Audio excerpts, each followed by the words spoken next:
Hi, I'm Audrey Monell, President of Forrest Plumbing and Air Conditioning, and we are proud and grateful to be finalists in the 2020 BBB Torch Award of Ethics. So when I was first getting into the business, my father told me that your word is basically all you ever have. So when you make a promise, you keep it. And if you break something, you fix it. You always make it right. At Forrest Anderson, we like to continue this tradition of doing the right thing by our customers, our employees, and our community at all times.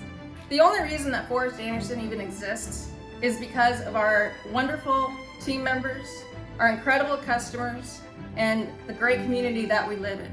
We are so grateful for everything that you do for us that has gotten us to this point. Thank you very much. Congratulations for becoming a 2020 Better Business Bureau Torch Awards for Ethics finalist.